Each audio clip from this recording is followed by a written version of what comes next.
मनुष्य के जीवन में कितनी कठिनाइयां आती हैं, एक से एक बढ़कर जटिल समस्याएं आती हैं कि मेरा भविष्य क्या होगा, मेरे संतान का भविष्य क्या होगा, क्या मेरा ऋण चुक पाएगा, क्या मैं भविष्य में अपना इच्छित लक्ष्य पा पाऊंगा।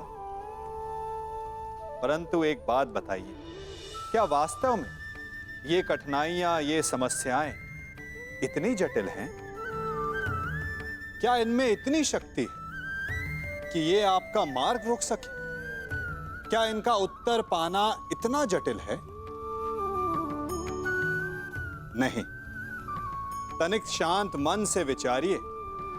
कई बार उत्तर इतना जटिल नहीं होता जितना कि प्रश्न।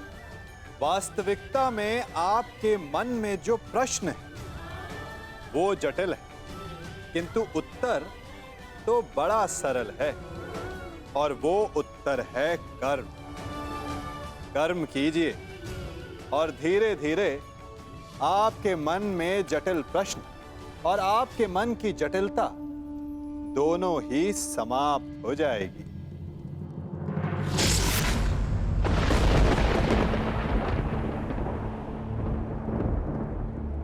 ये च कृष्णे गुणास्फिताः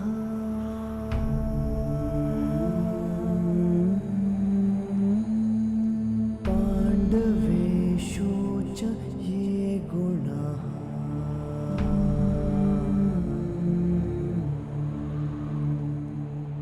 अभिमन्यु किलेकस्था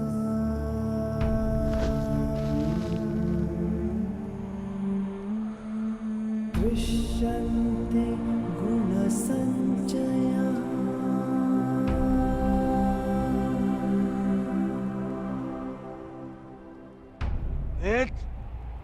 ये तुमने क्या किया? मैंने कहा था मुझे इसकी चीखें सुनाई देनी चाहिए। इसके प्राण अभी नहीं लेने हैं, सूर्यास्त नहीं हुआ है। सूर्यास्त हो चुका है।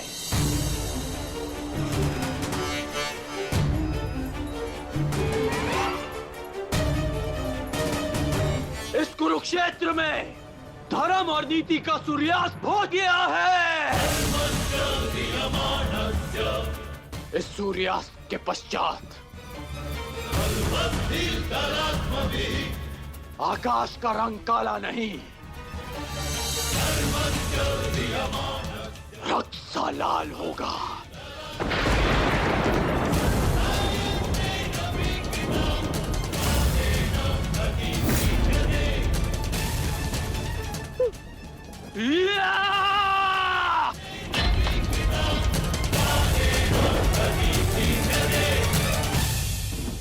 बधाई हो मेरे होने वाले सम्राट। बधाई हो, आज तुम्हारा प्रतिशोध पूर्ण हुआ। आज पांडवों को वो हानि पहुंची है जिससे वो जीवन भर उभर नहीं पाएंगे।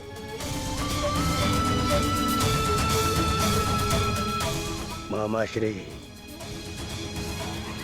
इन पांडवों के मुख पर मुझे प्रतिदिन यही भाव चाहिए।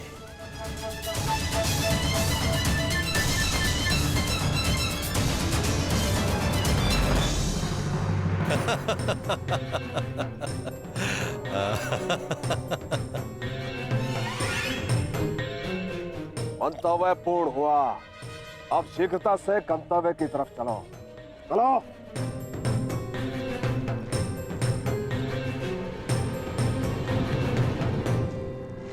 अभिमन्यु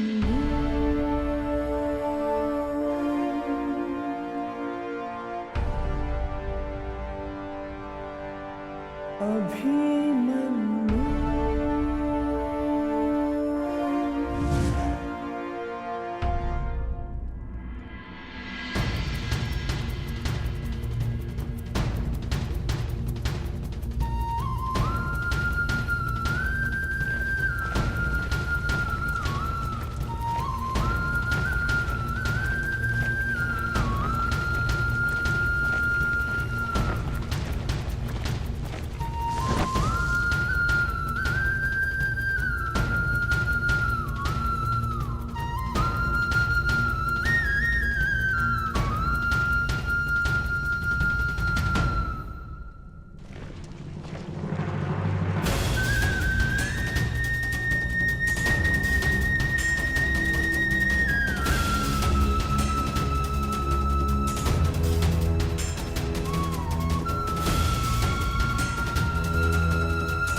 बहुत बड़ा पाप हो जिसके लिए मैं क्षमा भी नहीं मांग सकता। पता है युधिष्ठिर, मेरे लिए सबसे बड़ा दंड क्या होगा? जो मैं अपने प्रिय शिष्य से कभी दृष्टि न मिला पाऊंगा, वो शिष्य जो मेरे लिए सबसे अधिक प्रिय है, अर्जुन।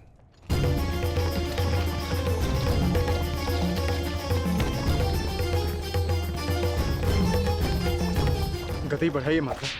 गति कितनी भी बढ़ा लीजिए काकाश्री, कोई लाभ नहीं, क्योंकि कोई भी रथ समय में उल्टा नहीं जा सकता। वासुदेव, अब तक मैं सब कुछ देख रहा था, परंतु अब रहा नहीं गया। प्रभु, मेरे मन में कुछ संदेह है। मेरी मृत्यु धर्म स्थापना के लिए आवश्यक थी, परंतु क्या उस वीर का अंत भी आवश्यक था? क्या आप उसे टाल नहीं सकते थे? ईश्वर भी समय से परे कहाँ है बारबरीक? परंतु ईश्वर स्वयं समय भी है ना? किंतु ये समय ना प्रश्न करने का है और ना ही अवसर उत्तर देने का।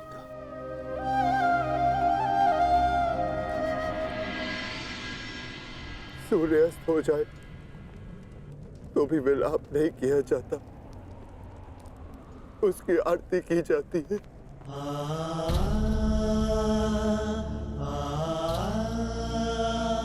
आज आपके प्रिय शिष्य के पुत्र ने आपके द्वारा दी गई शिक्षा को सार्थक कर दिया, जो आपने अर्जुन को दी, और अर्जुन ने अभिमन्यु को। आज हम सबके मन भरे हुए हैं, परंतु कांधे ऊंचे, और अब हम में से कोई नहीं रोएगा।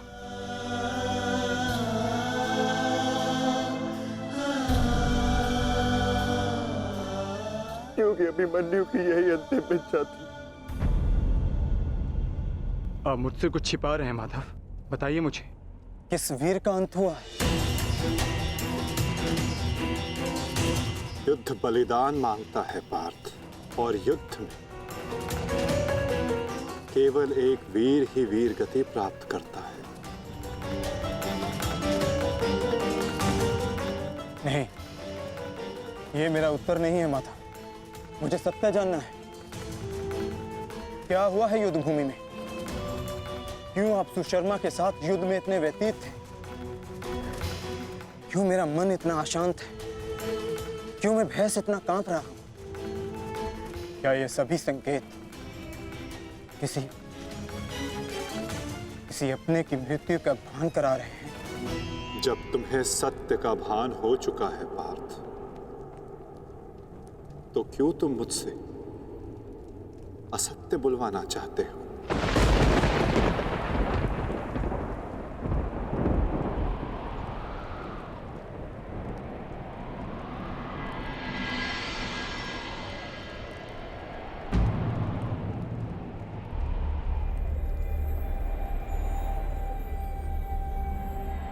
अभिमन्यु?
ये रक्त हाथ से जा क्यों नहीं ये रक्त हाथ से जा क्यों नहीं रहा?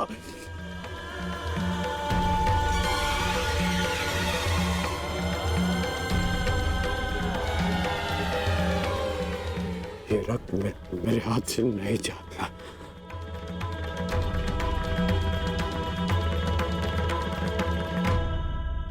क्या ये सत्य है कि मेरा पुत्र अभिमन्यु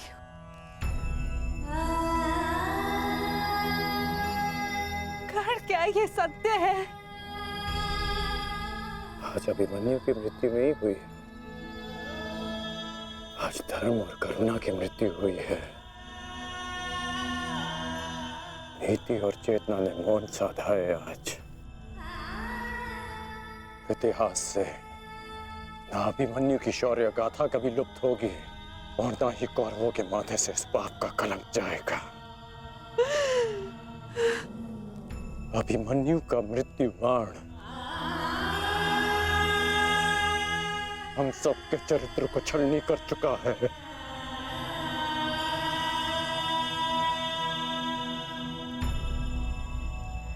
मत राजमाता, मत रोइए आप।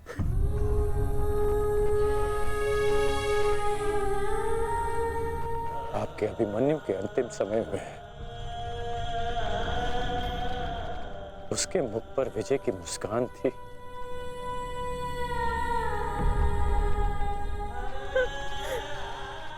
मेरी आपसे विनती है, मेरी एक विनती स्वीकार लीजिए। आज आप राजमाता नहीं, अपने पुत्रों की माता होने का धर्म निभाइए। आपके पुत्रों को आपकी आवश्यकता है।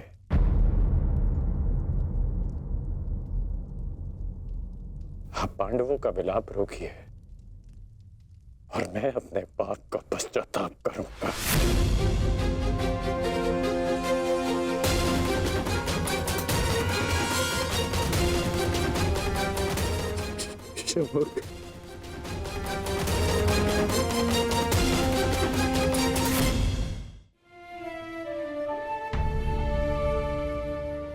अभिमन्यु का शव उठाइए सम्राट,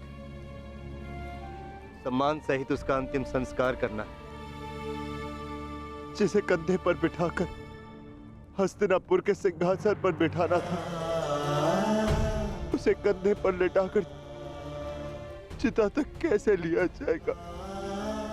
कैसे? क्या उत्तर दूंगा मैं पांचाली को कि उसका पुत्र इस संसार में नहीं रहा? कैसे समझाऊंगा मैं उत्तरा को कि उसका पुत्र अपने पिता का चेहरा कभी नहीं देख पाएगा? क्या कहूंगा मैं अर्जुन को कि उसके भाई उसके पुत्र की रक्षा नहीं कर पाए?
च कृष्णे गुणास्फिताः। मैं आपको विश्वास दिलाता हूँ पिताश्री कि युद्ध भूमि में आपकी कमी शत्रु को अनुभव नहीं होगी। जब आप सुशर्मा का नाश करेंगे तो आपके पुत्र की शौर्य की कीर्ति आपका स्वागत करेगी।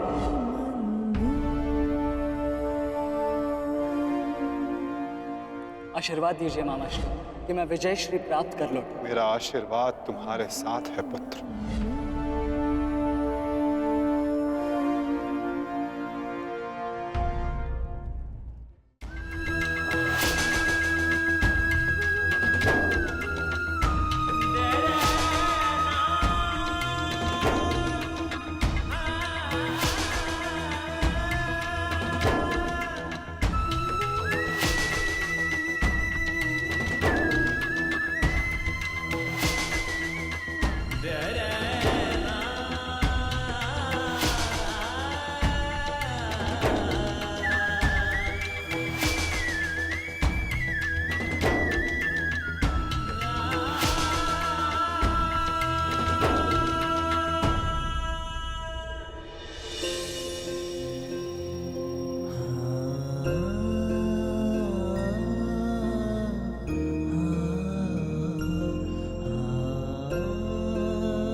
अभिमन्यु, पुत्र मैंने सुना कि किस प्रकार तुमने अभेद्य चक्रव्यूह को भेदा।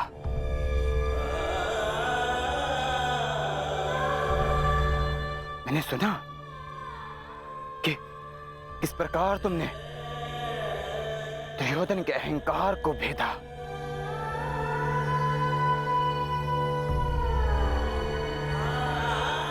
मैंने सुना कि किस प्रकार तुमने अपनी माता के अपमान का प्रतिकार किया। तुम सुन रहे हो? मैंने सुना। मैंने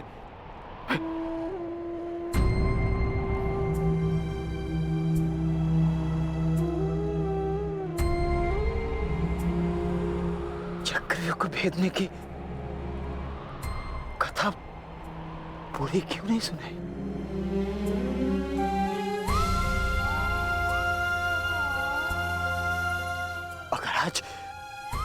अगर आज सुनाई होती ना तो मेरा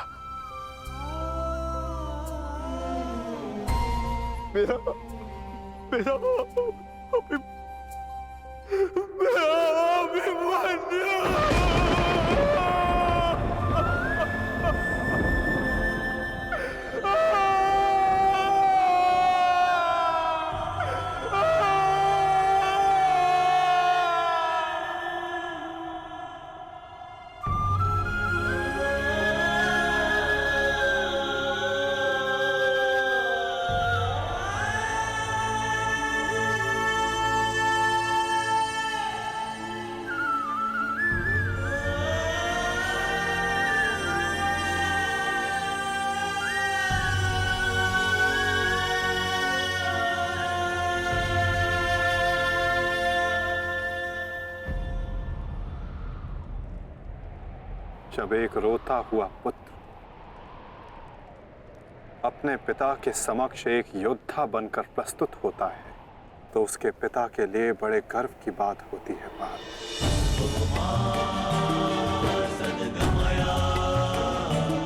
और जब एक योद्धा पिता अपने वीर पुत्र के समक्ष रोता है तो वो पुत्र के लिए बड़े अपमान की बात होती है।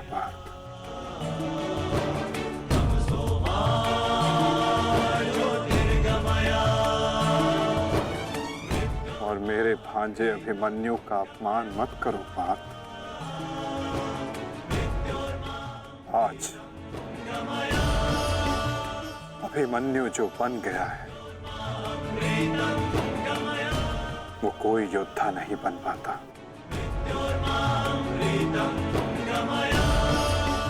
आज वो विजेता नहीं,